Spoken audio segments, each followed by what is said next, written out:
Broadcasting from Orchard Park, New York, and Boca Raton, Florida, it's the Freight 360 podcast. From freight broker sales tips to sports talk, this podcast is all about helping you grow as a freight broker. We're your hosts, Nate Cross and Benjamin Kowalski. Let's talk freight. All right, welcome back for another episode of the Freight 360 podcast. This episode is brought to you by Blue Book Services. Blue Book is the resource you need if you're transporting fresh produce. Their online database contains thousands of companies throughout the produce industry supply chain. You can easily search their database to generate new sales leads. Blue Book's credit ratings help you avoid companies with high credit risk, and their team can help resolve disputed loads. To learn more, go to producebluebook.com and click Join today. That's producebluebook.com. Well, welcome back for another episode. We're up to 203 here. Continue to send us your questions. We got a nice packed full Q&A section that'll come out on Tuesday. And continue to share us with your friends and leave all those reviews, like, share, subscribe, all the goodies to help support us. Ben, how are you, man? Oh, and lastly, if you want to deep dive into our full training, make sure to check out the Freight Broker Basics course. That's our full-length, self-paced course, over 40 modules on how to start your brokerage, succeed, and all the goodies that go in there. I actually just recorded a TikTok or some kind of short. I'm not big into social media, but I recorded some video per our marketing company responding to some lady who was anti-freight broker training. But anyway, man, how are you today? Haters gonna hate. Doing That's well. True. Yeah, all things considered, weather's pretty nice. I mean, other than what everyone else has experienced, sort of warmer than normal. But for the most part, yeah. Nice week prospecting. Had a couple wins we were talking about in the green room with a couple big companies that have been moving the ball forward on over the past month or so. Seems like going to get one or two of them onboarded as customers. So progress, man. It's not like huge wins, like what we always talk about. It's literally just moving the ball 2-3 yards over and over and over again until eventually you get enough of them in the end zone. Yep, that's exactly right. Speaking of moving the ball in sports, Justin Verlander, so if you remember, he played for the Astros, won a World Series with them, I don't know, 5 years ago. The second iteration of the Black Sox where they cheated and found out that... Yeah. There's a lot of cheating that's happened in the Major League Baseball the last 5 years or so. But anyway, the trade deadline was this week, August 1st. He got traded from the Mets back to the Astros, and we'll see. He's really good. So I didn't really see a whole lot of other crazy moves. That was kind of the blockbuster one. In other sports news, if you're a soccer fan, I'm not, but I watch Ted Lasso. That's about as far as I'll go. And I'll watch World Cup. Women's World Cup, they tend to be a pretty good team. Obviously, it's happening right now. The women's U.S. team is heading on to the knockout round. So it's like the 16 teams or whatnot. I think they should be playing, depending on who wins. It sounds like it's going to be Sweden. That's like the most likely case, but it's going to be like Sunday morning at like 5 a.m. Eastern, 2 a.m. Pacific, because they're playing over in Australia and New Zealand. So the timing's just real wild. Do you watch like World Cup stuff at all when it's on? I did years ago. Long story short, I dated someone from Colombia when I first moved here, and they were huge soccer fans, and that was the year the World Cup was on. So I watched a lot of that World Cup with her brothers and her family, because when everybody's kind of into it, it's really enjoyable. And I played soccer when I was a kid through high school, didn't in college, but never really watched it. But again, I think that's the thing with a lot of sports. Again, like when I lived in Pittsburgh and was around a lot of my friends and the community, like I watched every Steeler game, knew everything that was going on with the Penguins, the Pirates, the Steelers. It was different when I kind of moved away, just because you don't have that like community aspect to it. Like I would go to a bar here and there, but it's like everybody's rooting for their own team. It kind of doesn't have the same thing. And it was kind of the same thing I felt with soccer. Like it was awesome when everybody was kind of like rooting for their team, and it was a lot of fun, and the games were really enjoyable. So, yep. Well, good stuff. That's about it for sports. In news. So first, Yellow, the LTL carrier, they shut down. So almost 100 years in business, 30-some thousand employees shut their doors. We talked about this last week, right? There was or maybe even 2 weeks ago, the possibility of them filing for bankruptcy because of unpaid, unpaid something It was a with, pension. It was an yeah, they were unfunded like behind pension. on So they had like a pensions. $100 million in like their reported cash position, and apparently like their pension was underfunded. And I can't remember the number, but it was a large It's like number 50 in the millions. million. It was like Yeah. 50 million they didn't fund. So basically, the unions were like, "You guys have the cash. You're not willing to put it where our people are, and you're spending it on all these other things." And from what I read, that was the original conflict. I don't see how that doesn't get resolved though. And to me, I still haven't read or gotten any good explanation as to why they weren't able to fund portions of it and work through that to keep this company moving. I really don't know. But to give you a takeaway, whenever there's disruption, it's opportunity, right? So if a Oh yeah. large LTL carrier goes under, we had one of the folks in our company this week was like, I'm taking advantage of this. I'm going to hop on as much LTL opportunity as I can, Yep. because obviously there's opportunity there. There's a bunch of disruption and change. If you go to their website's still up, but it just has like a big red bar at the top that says if there's, you know, customer issues or whatnot, click here. So we'll see how it pans out. Other news, a buddy of mine sent me this yesterday, and I saw it on Freight Caviar's newsletter as well this morning. But Taylor Swift, her concert. So the truck drivers that there's like 50 folks that would haul all of her equipment.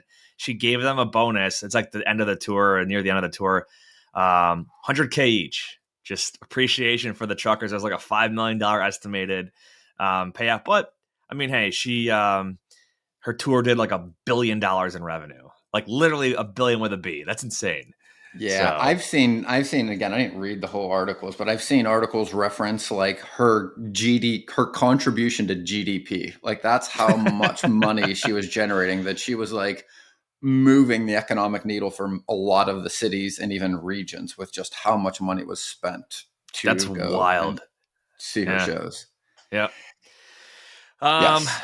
well, that's all I got for sports and news, unless you got anything else. I don't. Nothing Well, else you're all noteworthy. decked out in DAT gear, man. So I feel like the timing's right. Yeah, so tired of struggling to find out accurate rates and the right carriers for your freight? With DAT1, you can access more than 500 million posted loads and trucks every year. That's 3 times more capacity than any other load board. Plus, their integrated freight management system makes it easy to cover loads 24/7. They have the most trusted network of carriers, brokers, and shippers in the industry. You'll get real time rates on every lane so you know exactly how much a shipment will cost before you commit to it. Plus, you get instant access to top bids from qualified carriers around the country. Take advantage of a free month of DAT1 when you hit the link in the show notes. Absolutely. I do think as of sometime this month, the old DAT Power should be just totally gone. You can't even use it anymore. So if you haven't learned DAT1, learn it now. A lot of cool tools in there. All right, so today we wanted to talk about like kind of like warehousing, but also just some of the other services that we as brokers can do, right? So the whole concept here is that our job as truck brokers is not just to sling trucks for a shipper and, you know, get their freight moved. We should be, and we've said this in different ways, we should be an extension of their supply chain. And their supply chain is not just finding trucks, right? It could be other things like maybe an intermodal option for them to help them save money on longer haul loads that aren't as time sensitive. It could be looking at LTL versus partial versus a dedicated Sprinter van or box truck for certain shipments, depending on their sensitivity or the price point or, you know, how urgent it is. And then there's warehousing, right? And you know, they're all kind of different out of the ordinary what you think about for freight brokering, but they come into play. And if we don't take advantage of an opportunity to work this stuff for our customers, somebody else will, right? Yep. So, And you brought up another one too that I haven't thought about in a very long time. And it was really, and I also think about this, thought of 2 things. One is I don't think of myself as a freight broker. I think of myself as a solutions provider, right? Like I want to logistician. understand their supply chain in a way that I can look for either inefficiencies, ineffectiveness, timing issues, ways to create value or to streamline. Any of the way you look at it, right? It's really just finding solutions to make things work faster, cheaper, smarter, what have you, right?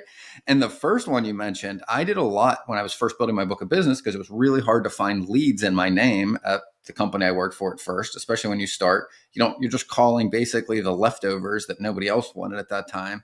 And I had a lot of calls where I tried to find value in doing exactly what you said, like literally getting into the weeds around like, how many pallets are you putting on some of these? Maybe it makes sense to consolidate some of your LTL into some full truckload. Literally looking at the pallets going into some of their smaller shipments to see if you can consolidate them into one a week as opposed to 5 smaller shipments. Or the other way you look at it, right, is sometimes you're spending more on the full truckload and you can get discounts by going the other way, like you mentioned, sprinter vans, box trucks, and things. And if you really get to that level and you can have some of those conversations, even if they don't work, right? And to be honest, I would say of every 20 I worked through, maybe one or two actually worked. But in all 20 conversations, I increased the trust substantially with that person I was talking to. And their perception of what I was trying to do shifted from what was important to me, a broker trying to just get business, right, which everybody knows, to genuinely caring about how their company operated and what was best for them, right? And that's a perspective shift that kind of happens when you are asking the right questions, but you have to care, right? Like you have to care about how they're doing things in order to be able to help them move forward or fix a problem, right?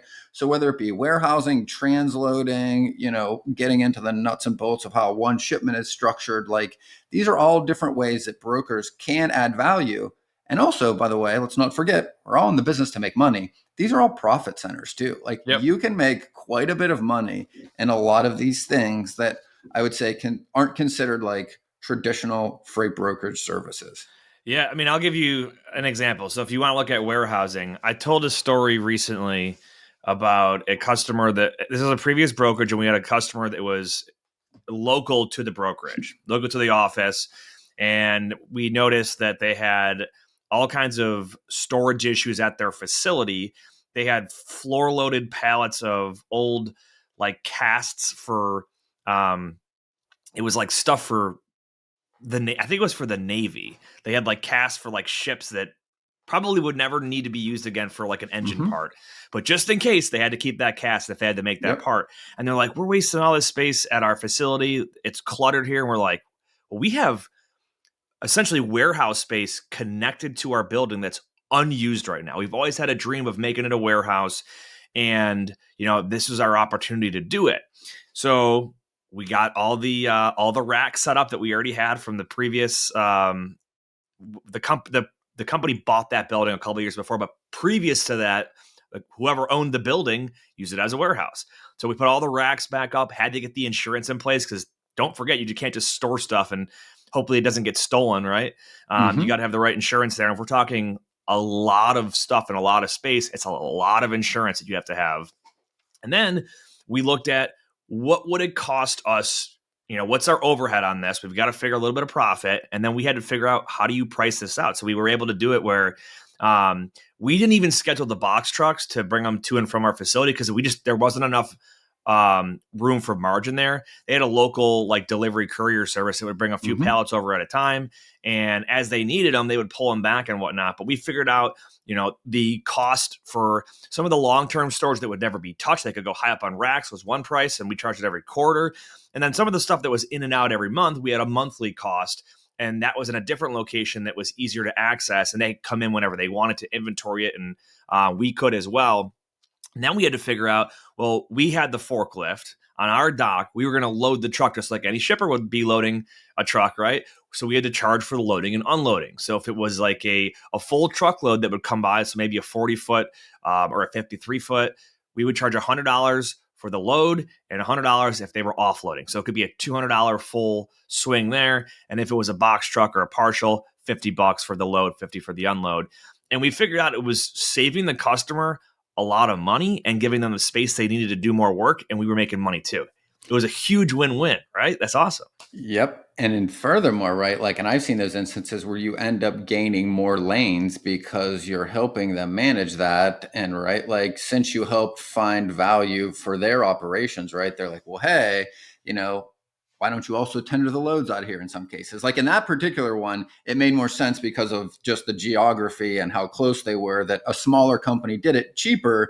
So it wasn't worth you guys being involved. But I've seen those exact same examples where a company did that and then basically was then now in charge of arranging or tendering all of the outbound freight out of that warehouse, which means now they get that business as well that they wouldn't have had they not done that in the first place, right? Like they can definitely build on themselves into other opportunities. That story that I told is a unique one. I think it was like 8 miles between their facility and ours. So like literally, I think they would pay like a local company like 50 or $75. There's no room for us to make margin on that. You know what I mean? But anyway, not every brokerage is going to have warehouse space just conveniently attached, right? Yes. So you're going to be dealing with a third party the same way that you're going to deal with a third party motor carrier. If your customer has a need for a warehouse for storage, you're going to have to go out there and find warehouses. And there's not like a load board of warehouses, unfortunately. But the internet does wonders, right? And it could be just searching for warehousing companies in a certain area. That's literally probably what you're going to do. And then word of mouth. So I want to go through 2 examples that I have done that you just reminded me of that are very similar. One is almost identical and one is a little different. So one, I had a customer, and I've talked about him on the show, that brought in a lot of steel overseas. They brought it from South America into the United States. My customer was the company that was arranging bringing it into the US, right? They were also another company that was in charge of barging it, usually up the Mississippi, because these were all going to the steel mills around Michigan, right? So came in from New Orleans, they would barge it up most of the way, and then they would hand off the trucking to me from like Ohio, usually up into Michigan, right? Well, what we found was when we were looking at this whole project in total, it actually wasn't cheaper to barge it at that time just because of the barging rates and the river levels. Like it was actually cheaper to truck it from NOLA than it was to barge it and then truck it, right? But it created a problem because all their steel had different POs on it and it came over in a bulk load, which meant you needed somebody that was going to pay attention to the details of which steel bars were loaded to which flatbeds. And it wasn't by sight. Like you literally had to look at the POs and there were lots of them, like spreadsheets full of what was on this boat, right? So in the same way, asking lots of questions and being able to understand where the need was, I took over the management of the stevedores, meaning the guys that were actually unloading and loading, right? Like we paid them directly. And I oversaw them by basically going through the POs and letting them know which trucks were coming in and coordinating that, right? So just like a warehouse, we just did it at a port, but it's the same thing, right? We paid the people to load it and to make sure that, and we made a margin for doing it. So we had to do the back end with all of the POs and arrange it to make sure we know which truck took what, where, and when. But again, we added another service that we didn't typically do that solved the problem for everybody that allowed us to really just do more. But then what happened was, in one of the shipments, the tariff came down, and I think it was like 2017 with like the 25% on international steel. Halfway through this month, there was an imposed tariff, and basically the company that shipped it was arguing with the people who bought it as to who was responsible for the 25% increase in cost, and nobody wanted to pay it, right? So what we had to do in the middle of this, because a lot of the receivers refused to take possession until this was worked out, we, in the middle of this project of 5 to 10 truckloads a day, right, from NOLA going up to Michigan and these various places, had to do exactly what you said. We had to find warehouses, sometimes where these trucks were on their way there, negotiate the storage, and then be able to hold it there without knowing exactly how long. And to your point, that varies with the type of storage you have. Is it long-term? Is it short-term? What you pay? And again, it was a lot more work, but just like you're saying, once you make the phone calls, if you have the demand and the need, it becomes a lot easier to find the supply, I would say, because like you're just literally doing what you said. You go through the internet and you look up warehousing and you start making phone calls just like you would do to a carrier. What's your availability? This is the commodity I'm looking at. What is your price? And you start building out options. You put them in a spreadsheet or a piece of paper and you go, this is the average price per square foot in the area. This is the best we can do, the worst, the pros, the cons. And you bring them back just like you would a truck and go, hey, here's your range. You want a reliable one, just like a truck, you're going to pay a little more. You want a little less security and warehousing, but you want to save a little money because you think it's short, we can go with this option. And now you're really finding solutions for needs as they arise. And you really are, to your definition, an extension of these customer supply chain. Like you are working on behalf of them to find solutions for needs as they arise. Agree. And I want to hit on some of the like considerations to think about when you're doing this. But first, I want to give a shout out to our friends over at Lean Solutions Group. Are you looking to take your brokerage or agency to the next level? Look no further than Lean Solutions Group. They're an industry leader in nearshore staffing for logistics companies with offices located in South America, Mexico, and the Philippines. They offer a wide range of exciting positions, including freight broker back office operations, accounting, tech and web development, business development, marketing, customer service, and more. Don't miss out on the opportunity to work with the best in the business. Visit them online at leangroup.com. That's LEAN group.com. All right. So some of the considerations that you just brought up that I'm thinking about here is not every warehouse is located in a place where just any kind of freight can sit there and be fine. Think about cold storage, right? You might not need cold storage if you're in Buffalo in January, but if you're in El Paso in the middle of August, right?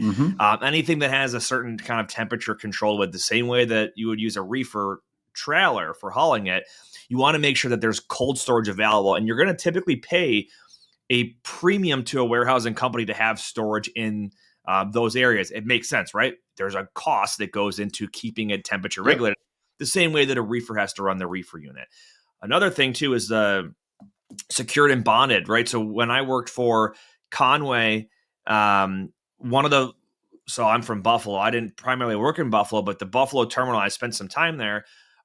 We had a special storage area there that could have shipments that came from Canada that were offloaded that could sit there and were secured. And basically it held up to all the customs rules and regulations, right? So and real quick. Yes. And I want to just explain what bonded means, right? From like the 101 level. Bonded really just is a way that your cargo doesn't have to be inspected on its way through a country to another country. Yep. So in essence, just for example, like yours, let's say something came from an airport into a bonded warehouse, right? The reason it's bonded is because it's technically, like you said, like kind of cleared by the government that says, we don't need to go through this cargo. It's come in here, it stays here, it won't be touched, it won't be interfered with, it's secure, and it can now travel directly into Canada without having to be opened and resealed, right? So that's the real value in a lot of cases. Not all of them, but that's one of the big ones. In addition is like the paperwork, right? So if it's leaving the US going to Canada, the shipper prepared all the customs paperwork, and then let's say it's sitting in Detroit or Buffalo or any other facility or warehouse that's going to be the last spot before it crosses the border. If it were to be tampered with at that point, that customs paperwork is no longer valid. Somebody messed with it after it was all prepared and all, certified. Yep. So, but yeah, exactly.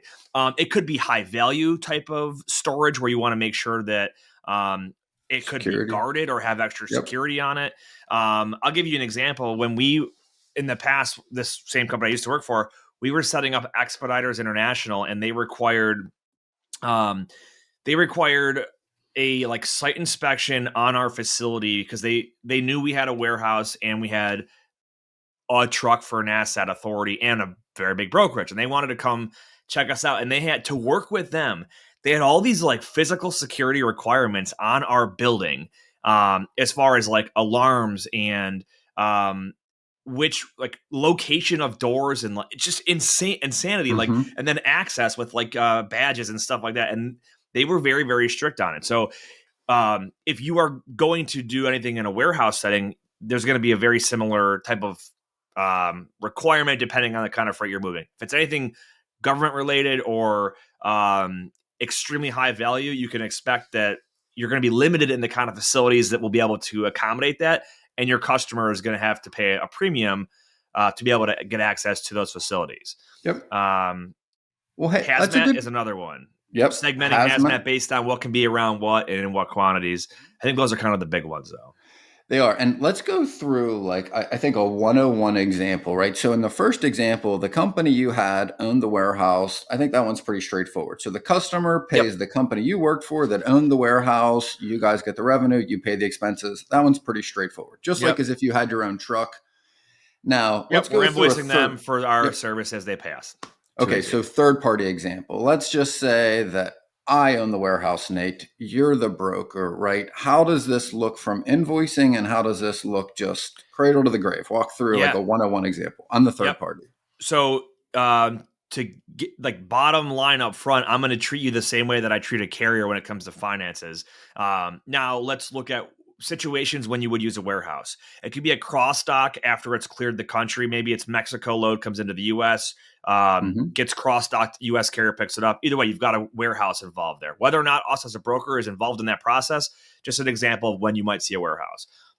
Customer storage. I gave you an example of that earlier.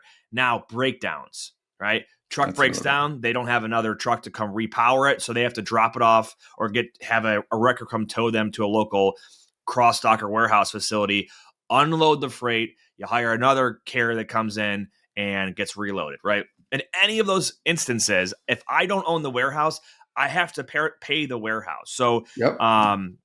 I'll give you a super basic example, and then we can kind of peel back the layers if you want. So let's talk about a breakdown, right? I'll say I have a load going from Dallas to Seattle. Okay, my driver picks up in Dallas. Let me look at my map here. All right, they're in Denver, let's say, right? Pretty far distance. They break down. Okay, they don't have a truck to repower. They go to a local warehouse. They get unloaded, and I Let's hire go another back. carrier. Wait, let's go back just a second because I want to take you through one that I think happens more common. Like, so the truck breaks down and they don't know where the warehouses is. And they say, hey, I can't get a truck to repower this for 2 or 3 days. So now you have to make the phone calls in Denver Yes. to find the warehouse to make sure that you also might have to call the wrecker to get the trailer there. And you got to make sure they've got the ability to transload it and store it for a few days. So you've made Yep. those phone calls. You've Yep. called the wrecker. First off, did you charge a margin to get the wrecker to tow that guy there? And did you pay that guy? I would not be the one hiring I've never been the one to hire a wrecker. Okay. Carrier's usually going to get them, Got their it. own tow. And if you don't know what a wrecker is, it's a tow truck for big Yep. Class 8 trucks. So the carrier pays to get their trailer and their truck towed to the warehouse that you located for them. Okay. So now take it from there. Yep. So warehouse typically will have dock hands, or AKA employees that work there that can operate just like my example earlier. There's a forklift there, someone to Yep. operate it. They might even have a yard jockey, or basically like a dude with a what you would consider like a small semi truck that can take A day cab, drag them around. Yeah, exactly, right? Kind of like, well, I always think about them more like the things that tow aircraft around at an airport, Yeah. right? They have a big ass engine and they can tow trailers around. So they might put the trailer in a certain door or dock door whenever it's ready, get it unloaded, make sure the inventory is all done, whatever. And then maybe 3 days later, or the next day or later that day, whenever, another carrier comes in, gets loaded up, and they leave. Now I've got three parties that I'm going to be paying here. I'm going to compensate my first truck for the portion that he or she did, right? Yep. They're not getting their full rate, and they're probably going to get some kind of deduction for it resulted in it being late or whatever. Dallas to Denver minus some fee for the inconvenience that they couldn't complete the work, but they still get paid for the miles driven and taking the cargo the way and as far as it did. Yeah. Yep. I mean, so I'll just make up numbers here. Let's say that I rated my customer $5,000 for this, and maybe I'm only paying $1,250 or $1,500 to that first carrier. I've got $1,000 in cross dock fees, and the rest is going to the second carrier. So now I've got to pay three people on this load, and my customer still gets one invoice. I keep it nice and clean for them, but I've got to sort out and figure out how to pay these other three entities: carrier one, warehouse one, and carrier two, all through the brokerage. More commonly, like the Denver breakdown is not a super common one. Usually it's like they break down almost right away, like within 50 or 100 miles. And that first carrier, honestly, just might not get anything. They might get like 50, $100 for their time and fuel, but they caused more headache than anything. And they a lot of times they're not asking. They don't expect to Yeah. get paid. They kind of just don't want to get like a bad review because Yep. they had poorly maintained equipment and whatnot. So going back though, like, and when I've done that, like, there's been a margin for each of those things, right? I'm Oh charging a yeah. margin on the transloading. So say you're paying 150, maybe I'm charging 250 or 300 for the transloading, and maybe for the storage for a day or two, if I'm paying, 250 or whatever that day, I'm going to charge an extra 150 maybe or 200 on the storage.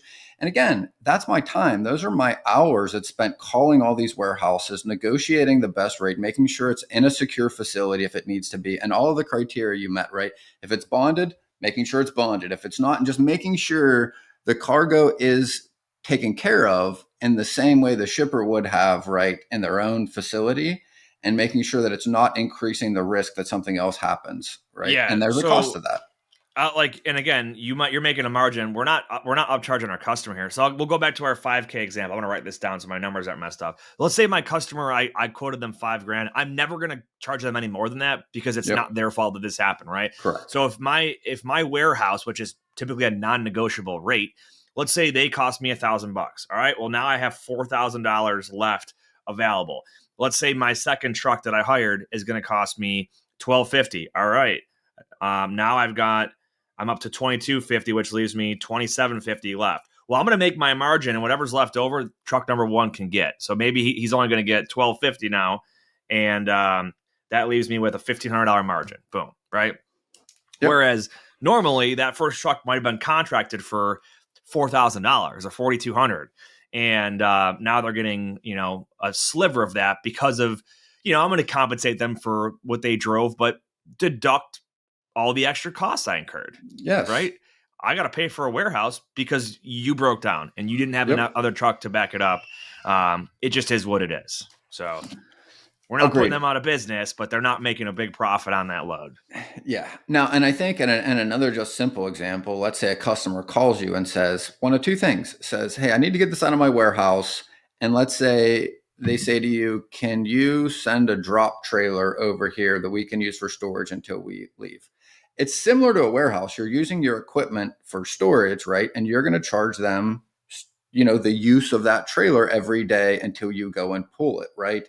That works very similar to if they would have said, hey, can you take this and find me a warehouse to store this for the next 3 weeks until my customer needs it?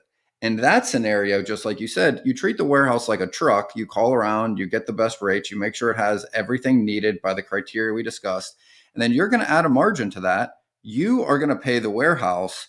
The customer is going to pay you the warehouse fee plus the margin to actually do it. And again, these vary depending on the situation and how bad the need is. And you see like a lot of drop trailer programs where people will do it. They'll have stuff, hey, drop an empty here, hook a loaded one, or just drop a bunch of empties. We'll load them when we're ready. And what I found a lot of solutions to this is a broker will hire just power only, and then they'll lease trailers from like Extra and Penske and whoever else has available trailers to lease. There's a really, really cool story, and I won't say it. I won't go through it today. I want to bring him on in a later episode. But one of the guys that's a broker with our company now had a massive project during COVID that involved the use of hundreds of dry van trailers due to lack of storage space in warehouses. But I'll save that for him to tell someday in the future when we bring him on. But the whole point here is that just because a customer's out of space in their facility doesn't mean game over. It means look at other options. Let's look for warehouses. Oh, warehouses are all full. Still, look for other options. Oh, we can use trailers as a temporary storage space. That's a warehouse on wheels. Boom. Right. There's all kinds of ways that you can think creatively, or you don't have a warehouse. Boom. We turned our facility into a warehouse by getting X, Y, and Z in place to do it the legitimate way. And it's all about just thinking creatively. Yeah. And here's some of the more common ones that I've experienced just personally, right? Like this is very common in drayage. It's very common in drayage because if you leave a container at a rail past its last free day, the scale goes like 75 to 125 to 175 to like 300 a day, and it stays at 300 a day. So usually your carrier will have a yard close to these rail terminals. There's lots of them. And your carrier might charge you, call it $50 a day. So in between there, the cost of the customer to leave it there, $300 a day after like the third day, or paying your carrier $150 to pre-pull it. You get it out of the rail and you take it to their yard. So there's a small yard pull fee, right? But then you're paying your carrier $50 a day. You can charge your customer $100 a day, and they're still saving $200 in a lot of cases. And that's Mm-hmm. another example of a win-win with storage. And this is really common with FEMA, right? So like when the drop trailers start getting requested through FEMA, the whole market moves because people know you can get 350 to 700 a day to leave your trailers in a FEMA zone. In fact, during one of the large hurricanes, like the late 18s, I think around there, like when we were sending the huge one hit Puerto Rico, we sent Yeah. Maria and all that. Yeah. hundreds of trailers to Texas where it also hit, and then they were shipped by boat to Puerto Rico as storage for like a month or two for the hurricane relief. And Yeah.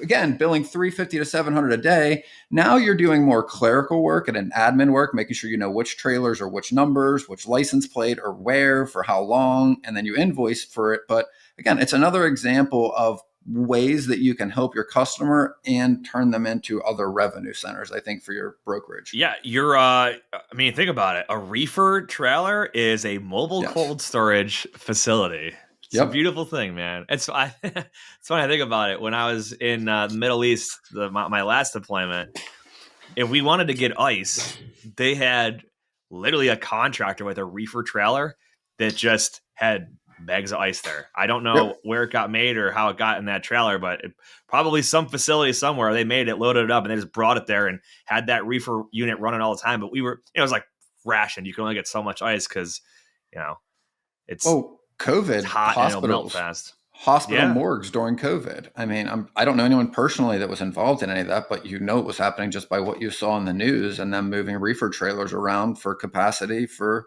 morgues. So, I mean, lots of instances. I think the one thing to also realize is that just like in trucking, right, the urgency and the risk of it not being done the way it needs to be done is what's going to determine the margin and really what you make on it. I mean, just like anything else in business, right? Like if there's a federal emergency and there's a need to have ice there or water to feed people, right?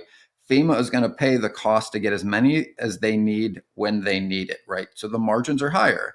If you're doing this for somebody that's just kind of needs some extra space, you're probably going to be making or being able to charge somewhere around really close to what they were charging or being charged to use their own warehouse or something similar, right? So you're not going to see large swings in profit margins. But the riskier it is when you get into scenarios like bonded freight or life or death situations, like companies want to pay because the risk of it not going the way it needs to is just too catastrophic to not pay to have it done right. And Yep. really, that's where the market kind of moves. Do you think of any So other examples that you could? no, I wanted to wrap this section up though, just with some costs and some pricing to give you guys Yep. context. So I mentioned loading and unloading, and again, the warehouse is going to tell you what your price is, but here's the kind of things here's what they're kind of factoring in, right? Or if you want to open your own warehouse, which I know a lot of folks will do that to add value to their customers and have that option. Loading, unloading, I mentioned $50 for a partial, $100 for a full truck. We did $24 per pallet per quarter for long-term storage. I think it was 12 for monthly. And I just looked, average right now is about $15 to $20 per pallet per month. So this was 5 years ago. So, you're going to have a difference in pricing then versus now. Plus we owned it. So we have less overhead and less costs. But those are some averages. So if you're going to go to a warehouse and they give you some, first time, right? And they give you some crazy rate, understand why. Ask like, hey, what does that consist of? What is like? Can you break that down? Like, what's the loading? What's the unloading? What's the storage? What's any special insurance on it? What is X, Y, and Z? I need to understand because my customer is going to want context for that, right? And you should be Yes. able to explain that, not just I don't know. That's what they charge me. So Well, and you pointed out, and again, I just want to reiterate what you said earlier. There are lots of different types of storage. So knowing what you're paying for is very important. It is not all created equal, right? Like, you've got temperature controlled, you've got security, you've got ingress and egress, the ability to get in and out of it. Proximity to other major cities is going to change the rate on what you pay because of the real estate. Like there are lots of factors that go into that.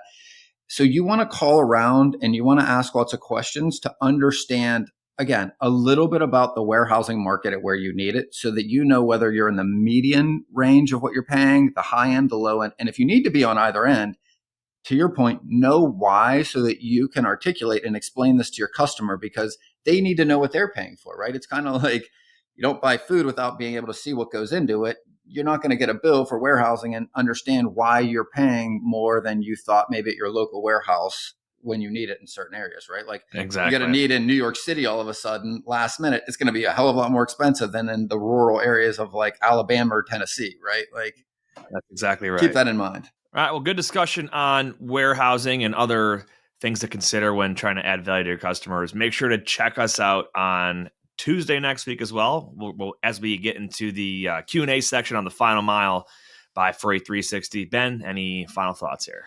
Yeah, I'd like two things that I wanted to mention. Two things that I think I'm really excited to do some content on that have come up, and they're kind of the same and they're kind of different. One is actually, I haven't even told you this, but like the national law firm that I told you we kind of connected with is possibly going to come on for an episode on what to do when you're a victim of double brokering, meaning like kind of what does the law say about this? What are best practices and what you can do? So waiting to get a response on that. I think that's going to be a great piece for our audience. And the other thing that came up is, and this doesn't happen as often for me recently, but I know it does a lot for brokerages, but I want us to do a piece or an episode on like having difficult conversations, whether you're a broker, a carrier, or with your customer, and the emotions that come with it and the downsides and upsides of handling these poorly versus handling them well. And I think there's a lot we could talk about in those because I've had a few of them. And it really brought back a lot of memories of seeing people get screamed at and yelling and things. And I'm like, this happens a lot more than I think we talk about. And I think that'd be another great piece for us to do an episode upcoming in the next couple of weeks or months. Definitely. What else? Whether you believe you can or believe you can't, you're right. And until next time, go Bills. That wraps up this episode of Freight 360. Check out the show notes for links to anything that we've referenced on this episode. And make sure to visit us online at freight360.net to see our entire library of episodes, videos, blogs, and more. And make sure to check us out on Facebook and subscribe to our YouTube channel for daily and weekly tips and content. If you'd like your question answered on the show, fill out the Contact Us form on our site, and we'll see you next week.